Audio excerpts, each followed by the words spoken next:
Selamat pagi, apa kabar pemirsa TVR Parlemen dimanapun Anda berada. Berjumpa lagi dalam program TVR 09 bersama saya Alfat Rizky dan rekan saya. Dan saya Elisa Purba. Pemirsa, seperti biasa dalam 30 menit ke depan kami akan sajikan kepada Anda sejumlah berita nasional.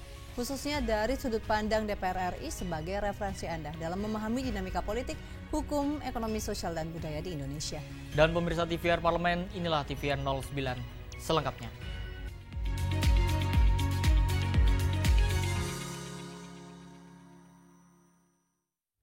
Pemirsa, Sekretariat Jenderal DPR RI bersama Kementerian Sekretariat Negara bekerja sama terkait pertukaran data dan integrasi administrasi pejabat negara.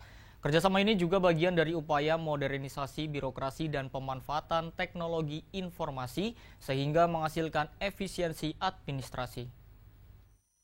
Sekretariat Jenderal DPR RI bersama Kementerian Sekretariat Negara melakukan penandatanganan perjanjian kerjasama terkait pertukaran data dan integrasi administrasi pejabat negara melalui dua aplikasi, yaitu Sistem Informasi Anggota milik DPR RI dan aplikasi Kendali Administrasi Pejabat Negara Elektronik di Kementerian Sekretariat Negara. Deputi Bidang Persidangan Setjen DPR RI Supri Hartini mengatakan, kerjasama ini merupakan bentuk penguatan sinergi serta integrasi administrasi pejabat negara, mulai dari pengangkatan hingga proses pensiun. Melalui integrasi data antar lembaga ini, kedepannya proses administrasi yang selama ini secara manual akan dilakukan secara digital, sehingga proses pengurusan administrasi anggota DPR RI menjadi cepat dan akurat. Aplikasi Sigota, di mana seluruh data-data anggota itu yang diperlukan untuk proses pengurusan antara lain, untuk nanti pada saat di awal periode itu data itu kita perlukan dalam proses pengangkatan dan juga proses lainnya,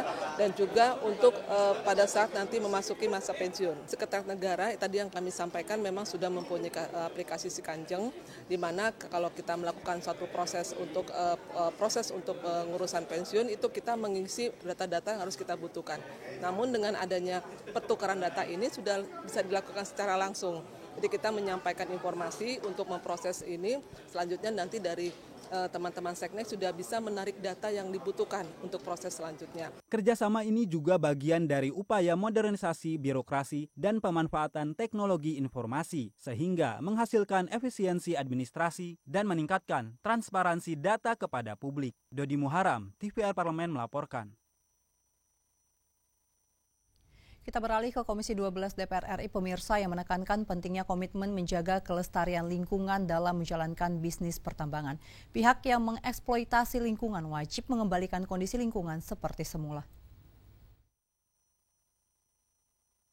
Merespon banyaknya laporan masyarakat terkait perusahaan tambang yang tidak bertanggung jawab atas kerusakan lingkungan akibat aktivitas pertambangan, Komisi 12 DPR RI kembali menekankan pentingnya komitmen menjaga kelestarian lingkungan dalam menjalankan bisnis pertambangan. Anggota Komisi 12 DPR RI, Dewi Justisiana mengingatkan, tolok ukur kesejahteraan masyarakat bukan hanya keuntungan berbasis materi, melainkan juga terjaganya kelestarian lingkungan untuk melindungi masyarakat dari bencana ekologis yang merugikan. Untuk itu, pelaku usaha tambang wajib menjaga kelestarian lingkungan, salah satunya melalui reklamasi pasca tambang. Jadi ketika para penambang sudah mengambil hasilnya, satu, mereka punya kewajiban untuk melakukan reklamasi.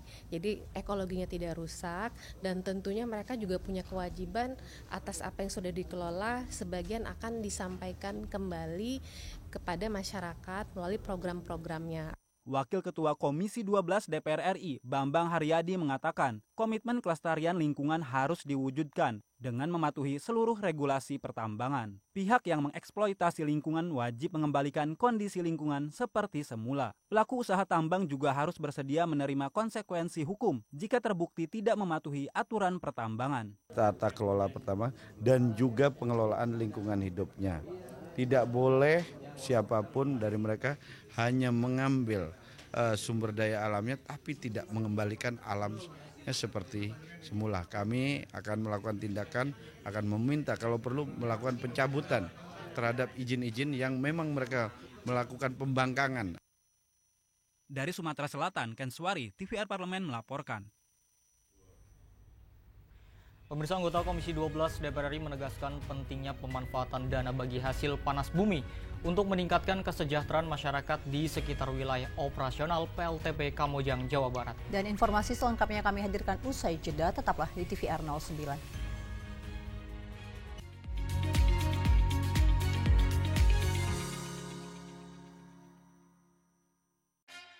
Yuk kita kenalan dengan anggota DPR RI periode tahun ini.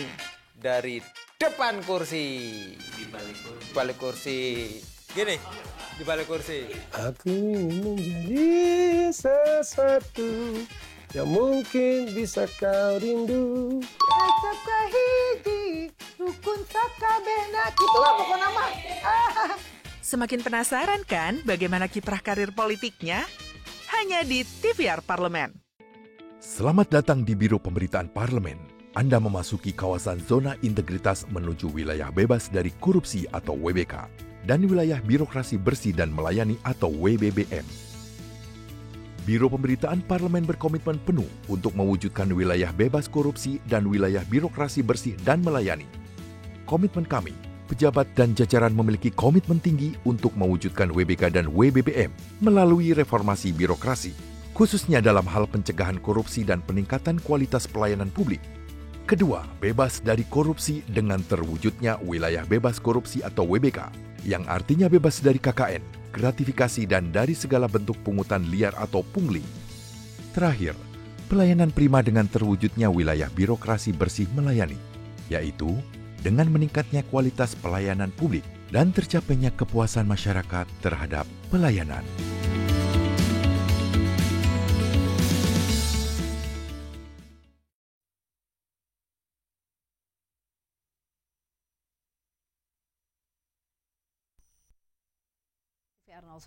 Pemirsa, anggota Komisi 12 DPR RI Rohmat Ardian mendorong pemerintah daerah, khususnya Kabupaten Garut, untuk menggunakan dana bagi hasil panas bumi sebesar 37% secara efektif bagi pembangunan infrastruktur. Anggota Komisi 12 DPR RI menegaskan pentingnya pemanfaatan dana bagi hasil panas bumi untuk meningkatkan kesejahteraan masyarakat di sekitar wilayah operasional PLTP Kamojang, Jawa Barat. Dalam kunjungan kerja ke pembangkit listrik tenaga panas bumi Kamojang, anggota Komisi 12 DPR RI Rohmat Ardian mendorong pemerintah daerah, khususnya Kabupaten Garut, untuk menggunakan dana bagi hasil sebesar 37% secara efektif bagi pembangunan infrastruktur. Menurutnya, pembangunan jalan, peningkatan mutu pendidikan, dan penyediaan fasilitas kesehatan harus dapat dirasakan langsung oleh warga sekitar sumber panas bumi. Ya, tadi saya melihat sekitar geotermal Kamojang ini terdapat jalan yang rusak, cukup sempit, dan tentunya kami harapkan bagaimana dana bagi hasil ini yang nilainya 37% ya bisa dirasakan manfaatnya buat masyarakat sekitar, terutama infrastruktur jalan, pendidikan dan kesehatan. Saya kira agar upaya-upaya ini dimaksimalkan sehingga masyarakat bisa menjaga BUMN yang ada di Kamojang. Rohmat juga menekankan pentingnya penyederhanaan regulasi untuk mempercepat eksplorasi potensi energi geotermal di Jawa Barat maupun daerah lain di Indonesia. Komisi 12 DPR RI berkomitmen mengawal pengembangan energi panas bumi agar memberikan manfaat nyata bagi masyarakat, serta mendukung cita-cita Presiden Prabowo dalam mewujudkan kemandirian energi nasional. Dari Bandung, Jawa Barat, Fitian Aunila, TVR Parlemen melaporkan. Komisi 5 DPR RI menegaskan pentingnya menjaga kontinuitas pendamping desa yang sudah berpengalaman agar program pembangunan desa tidak terganggu. Sejak pemerintah menggulirkan program dana desa dengan anggaran besar, peran pendamping desa menjadi sangat vital dalam menjamin keberhasilan pembangunan di tingkat desa. Namun rencana rekrutmen ulang yang belum jelas memicu kekhawatiran dan menuntut adanya kepastian. Komisi 5 DPR RI menegaskan pentingnya menjaga kontinuitas pendamping desa yang sudah berpengalaman agar program pembangunan tidak terganggu. Anggota Komisi 5 DPR RI Sofan Dedi Ardianto menyebut pendamping desa sebagai kuda perang dalam pembangunan desa. Menurutnya, mereka tidak seharusnya diganti di tengah jalan, kecuali terbukti melanggar aturan atau menyalahgunakan wewenang. Karena kesimpang siuran isu rumor yang berkembang di masyarakat. Maklumlah kalau ada seseorang kemudian gelisah ketika kemudian status quo-nya ini berpotensi terganggu. Menurut saya itu manusiawi. Maka tadi kesempatan ini kami gunakan untuk memastikan sehingga teman-teman pendamping desa ini hari ini mendengar, oh ternyata belum ada rekrutmen. Oh ternyata aku akan diperpanjang. Nanti teman-teman yang di sini akan posting di komunitasnya. Mudah-mudahan ini akan menyebar ke seluruh wilayah di Indonesia. Lebih lanjut, Sofwan berharap kekhawatiran para pendamping desa segera mereda. Ia menekankan pentingnya dialog langsung dengan masyarakat untuk memberikan kepastian sekaligus memperkuat kepercayaan publik terhadap DPR RI. Sofwan juga mengingatkan kepentingan rakyat harus senantiasa ditempatkan di atas perbedaan politik. Dari Magelang, Jawa Tengah, Dwi Utomo, TVR Parlemen melaporkan. Wakil Ketua DPR RI Cucun Ahmad Samsurijal menekankan lulusan perguruan tinggi keagamaan Islam swasta Kiai Haji Ruhyat di Tasikmalaya harus bisa mengambil peran strategis di tengah ketidakpastian global sekaligus berkiprah untuk kemajuan bangsa. Wakil Ketua DPR RI Cucun Ahmad Samsurijal menyampaikan orasi ilmiah dalam acara wisuda Perguruan Tinggi Keagamaan Islam Swasta atau PTKIS Kiai Haji Ruhyat di Tasikmalaya. Ia menekankan agar para lulusan bisa mengambil peran strategis di tengah ketidakpastian global. Cucun menyatakan bahwa lulusan PTKIS harus menguasai bidang keilmuannya, sekaligus berkiprah untuk kemajuan bangsa. Cucun menyebut, lulusan PTKIS sebagai kader intelektual muslim yang memiliki fondasi moral kuat dan semangat pengabdian tinggi. Ia melihat potensi besar pada jurusan-jurusan yang ditawarkan, khususnya bidang syariah yang dapat dikembangkan melalui sinergi dengan dunia kerja. Lulusan PTKIS ini kita harapkan bukan hanya konsentrasi dalam bidang keilmuannya, tetapi mampu berkiprah untuk bangsa dan negara ini dalam berbagai hal. Nah, saya sendiri kan lagi menggodok Undang-Undang Sisdiknas, bagaimana peran serta pemerintah kehadiran negara juga untuk hadir bagi para lulusan-lulusan PTKIS. Dengan jumlah 1.600 PTKIS se-Indonesia, kita ingin mereka juga punya peran-peran penting.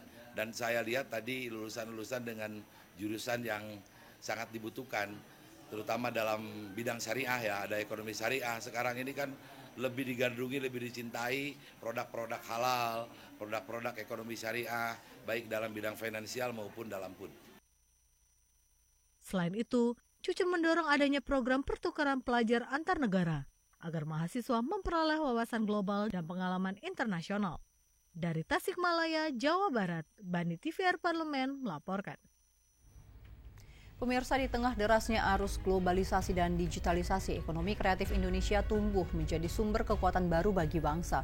Mulai dari ide, inovasi, hingga karya anak negeri, semua berkontribusi besar bagi pundi-pundi negara.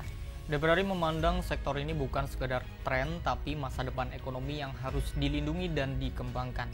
Pemirsa, informasi selengkapnya jangan kemana-mana, tetaplah di TVR 09.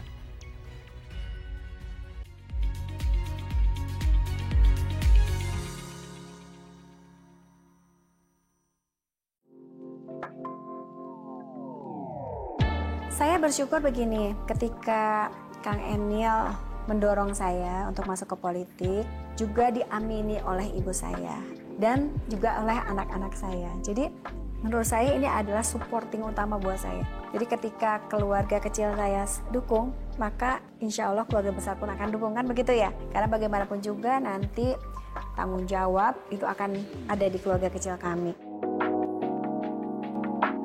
Kalau anak dan keluarga itu adalah energi buat saya. Jadi saya ada di sini atas energi itu gitu. Saya didukung oleh suami dengan anak dan mereka baik-baik saja, mereka happy ya. Maka saya pun akan baik-baik saja gitu ya. Pilih dipanggil Bu Cinta atau Ibu Atalia? Ibu Atalia. Karena kalau Ibu Cinta gitu ya, mereka suka lupa nama asli saya Bu Atalia. Karena itu pernah kejadian. Jadi selama ini orang-orang manggilnya Bu Cinta, Bu Cinta, Bu Cinta. Pas kemarin kampanye nggak ada yang tahu nama saya Bu Atalia. Tapi kalau tanya sekarang, Saya di Bandung. Di Dapil dong, karena apa? Aku bisa keluar sedikit lah, bisa ke Kabupaten Bandung Barat, bisa ke Kabupaten Bandung, gitu ya, bisa gitu, jauh. Hanya di TVR Parlemen.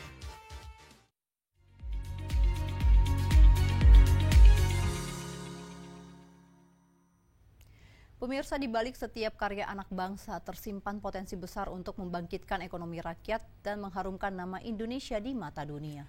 Melalui kebijakan yang berpihak, DPR RI terus mendorong para pelaku ekonomi kreatif mendapat dukungan yang nyata, mulai dari akses pembiayaan, promosi global, hingga perlindungan produk lokal dari gempuran impor. Dan mari kita simak liputan mendalam yang telah dikemas oleh tim redaksi TVR Parlemen dalam segmen editorial Parlemen berikut ini.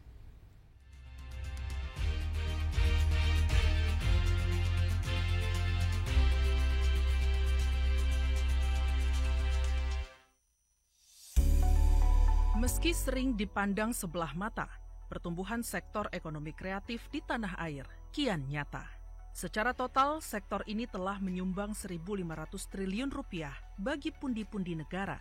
Selain itu, perkembangan ekraf juga dicatat mampu menyerap hingga 26 juta tenaga kerja. Bukan hanya industri fashion dan kuliner, ragam subsektor ekraf lain terus berkembang. Sebut saja Table Toys, salah satu pengembang board game atau permainan berbasis papan di Surabaya, Jawa Timur ini telah berhasil membawa karya board game lokal menembus pasar global. Dengan menambahkan sentuhan inovasi dalam permainan papannya, Table Toys berhasil mengembangkan kembali tren permainan konvensional di tengah maraknya game online. Tak tanggung-tanggung, permainan ini bukan hanya digemari anak muda Indonesia. Board game karya Table Toys telah diekspor ke sejumlah negara, mulai dari Thailand, Korea, Belanda, hingga kawasan Amerika Latin. Namun perkembangan ini belum diimbangi dengan dukungan pemerintah. Industri kreatif kerap tak mampu bertahan karena minimnya dukungan regulasi, pendampingan, hingga permodalan. Usaha ekraf pun kerap redup, bahkan saat pundi-pundi belum sempat diraup. Yang kita tidak mau itu adalah tumbuh tapi mati. Ya. Nah, kita ingin kreativitas anak bangsa kita ini tumbuh dan berkembang. Nah, sekarang tinggal kita, keberadaan pemerintah itu di mana? Jika dibandingkan dengan film-film Hollywood, film karya anak bangsa masih kurang diminati. Capaian film karya sutradara lokal bahkan sulit mencapai 1 juta penonton. Dicatat, capaian terbaik film nasional yaitu KKN di Desa Penari pun belum mampu mengalahkan capaian film Avengers Endgame. Selain itu, berdasarkan survei, masyarakat Indonesia lebih mengenal Upin Ipin daripada Adit dan Sopo Jarwo. Karenanya, pemerintah perlu berpihak pada para pelaku ekonomi kreatif, baik dalam kebijakan maupun anggaran. Sejumlah stimulus harus diberikan, mulai dari bantuan modal hingga relaksasi pajak. Pemerintah perlu menyusun strategi jangka panjang agar pertumbuhan industri ini tak hanya sesaat, tetapi juga berkelanjutan dan berkontribusi pada ekonomi nasional. Serapan tenaga kerja dari ekraf itu mencapai sekitar 21 juta. Bahkan ada yang mengatakan 26 juta. Bayangkan, kalau ini bisa dikembangkan dengan bagus, dengan anggaran yang cukup, ya toh enggak seperti sekarang ini 270 miliar. Dikembangkan dengan anggaran ini, ABT-nya mereka baru masih mengajukan kan, mereka ini belum turun-turun. Jadi ini kalau ABT-nya turun, ya, ekraf ini akan bisa terdorong lebih keras lagi, lebih meningkat lagi. Yang kecil aja ini terseok-seok mereka masih bisa sedikit membantu di dalam pengembangan ekraf yang ada di Indonesia.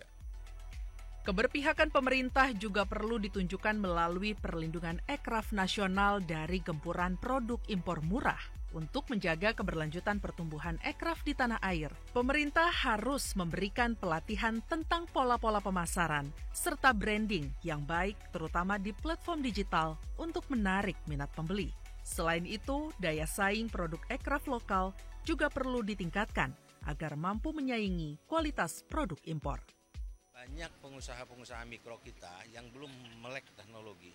Produk-produk mereka itu masih dipasarkan, masih dengan pola-pola yang konvensional. Tapi nantinya juga akan kita dorong bahwa platform-platform yang ada sekarang ini lebih pro terhadap produk nasional, terhadap produk lokal.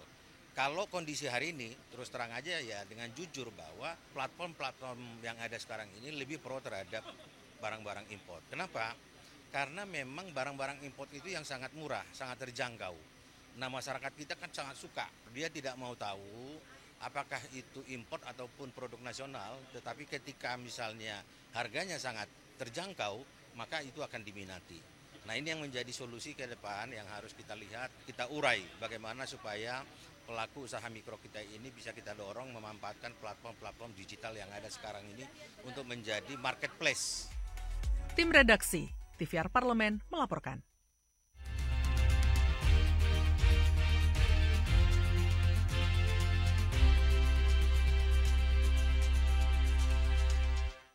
Ya, Elisa dan juga pemirsa, kalau kita berbicara literasi keuangan, tentu di era saat ini sudah sangat mudah ya kita temukan.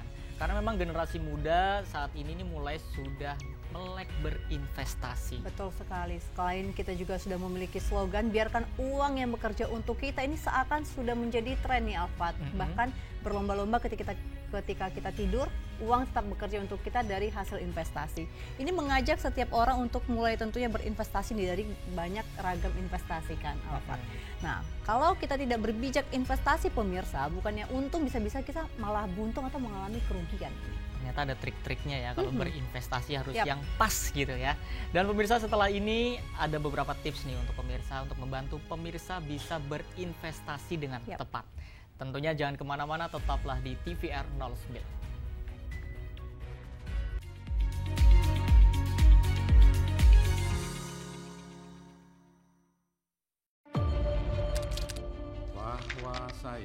Bahwa saya demi Allah saya bersumpah dan seadil-adilnya periode keanggotaan DPR RI hingga saat ini, yaitu terdapat 126 undang-undang yang telah selesai dibahas DPR RI. Terima kasih rekan Elisa dan juga Dadina. Pemirsa,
Pemirsa, tadi kita sudah membahas soal berinvestasi dan Alfa tadi sudah menyebut ada tips-tipsnya nih Alfa ya ketika berinvestasi, karena memang berinvestasi itu pasti memiliki resiko. Nah, makanya penting bagi kita pemirsa untuk memahami toleransi resiko dari diri kita sendiri. Sejauh mana kita selaku investor bersedia untuk menerima fluktuasi nilai dari investasi kita. Karena memang kalau misalkan kita berbicara investasi, ini banyak jenisnya ya Elisa, karena jenis investasi ini sangat beragam kalau dari bentuknya. Ada investasi aktiva real atau yang terlihat nih, seperti tanah dan juga properti. Ada juga investasi aktiva finansial atau yang Seperti? tidak terlihat nih, Aha. seperti saham, reksadana, obligasi, dan juga deposito. Nah, sebenarnya investasi seperti apa yang sesuai dengan Alfat atau sesuai dengan saya dan juga pemirsa? Langsung saja kita saksikan bersama tayangan Bijak Berinvestasi, Capai Financial Freedom pada segmen Intips, informasi dan tips untuk Anda.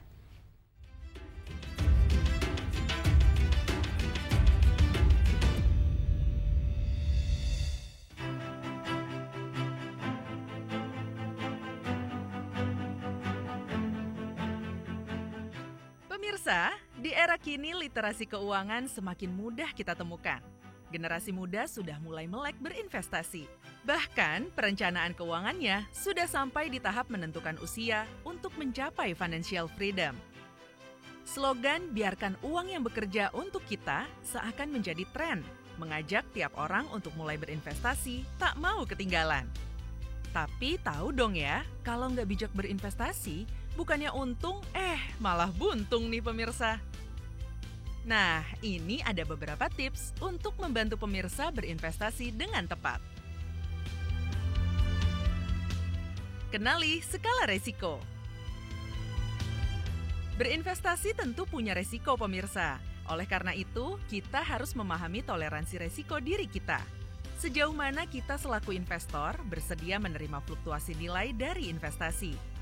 Tiap individu tentu memiliki tingkat kenyamanan yang berbeda terhadap resiko investasi. Beberapa investor mungkin merasa nyaman dengan resiko yang lebih tinggi untuk mencapai potensi keuntungan yang lebih besar. Sementara yang lain mungkin lebih memilih investasi yang lebih stabil meskipun potensi keuntungannya lebih rendah. Setiap jenis investasi memiliki skala risiko yang berbeda. So, pilih jenis investasi dengan skala risiko yang sesuai dengan tingkat toleransi kamu ya. Pahami jenis investasi. Setelah mengetahui skala risiko kamu, saatnya memilih jenis investasi yang sesuai. Jenis investasi beragam. Kalau dari bentuknya, ada investasi aktiva real atau yang terlihat seperti tanah, properti, emas, dan logam mulia. Ada juga investasi aktiva finansial seperti saham, reksadana, obligasi, dan deposito. Investasi ini sedang banyak digandrungi di era kini. Cryptocurrency, P2P lending, dan forex juga termasuk investasi. Wah, banyak ya. Itu kenapa penting untuk memahami karakteristik, resiko, dan potensi pengembalian setiap jenis investasi. Memilih 2 atau lebih jenis investasi juga bisa membantu kamu mengelola resiko loh. Tentukan tujuan investasi. Tujuan yang jelas membantu kita konsisten berinvestasi. Tujuan investasi juga berkaitan dengan jangka waktu investasi. Bisa untuk jangka panjang, seperti persiapan dana pensiun, jangka menengah untuk biaya pendidikan, atau jika tujuan investasi kamu hanya untuk berlibur, berarti kamu berinvestasi jangka pendek. Menggunakan uang dingin. Jangan berinvestasi menggunakan dana yang akan kamu pakai untuk kebutuhan sehari-hari kamu ya pemirsa. Kamu bisa gunakan dana lebih yang hanya akan berdiam di rekening kamu atau dana yang memang khusus kamu sisihkan untuk berinvestasi. Mencari banyak informasi. Dengan mencari banyak informasi, berdiskusi dengan investor lain juga akan membantu dalam memperbarui pengetahuan finansial kita. Berkonsultasi dengan konsultan keuangan untuk mendapatkan saran yang sesuai dengan situasi keuangan kita juga tidak ada salahnya. Nah, itu tadi beberapa tips dalam berinvestasi yang bisa pemirsa terapkan. Yuk melek investasi sedari dini dan selamat berinvestasi dengan bijak.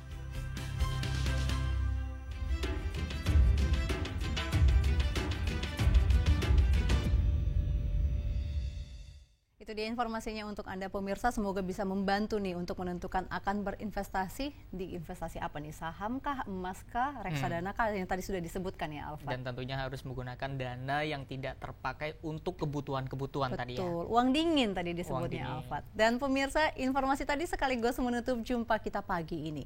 Di penghujung acara kami informasikan kepada Anda saat ini DPR RI sedang memasuki masa reses. Seluruh anggota Dewan sedang kembali ke daerah pemilihannya masing-masing melaksanakan fungsi representasi representasi DPR menyerap dan menindaklanjuti serta memberikan pertanggungjawaban kepada konstituen di daerah pemilihannya. Dan tentunya meskipun sedang masa reses, sejumlah agenda serta program DPR RI lainnya dapat Anda saksikan secara langsung di TVR Parlemen 24 jam melalui kanal YouTube kami di TVR Parlemen atau di website kami di tvrparlemen.dpr.go.id. Dan pemirsa, demikianlah TVR 09 edisi pagi ini. Kami segenap kru TVR Parlemen yang bertugas tentunya mengucapkan terima kasih telah setia menyaksikan TVR 09. Saya Elsa Purbah dan rekan saya Syalfat Rizky. Pemirsa, sampai berjumpa kembali di TVR 09 selanjutnya. TVR Parlemen, Referensi Indonesia.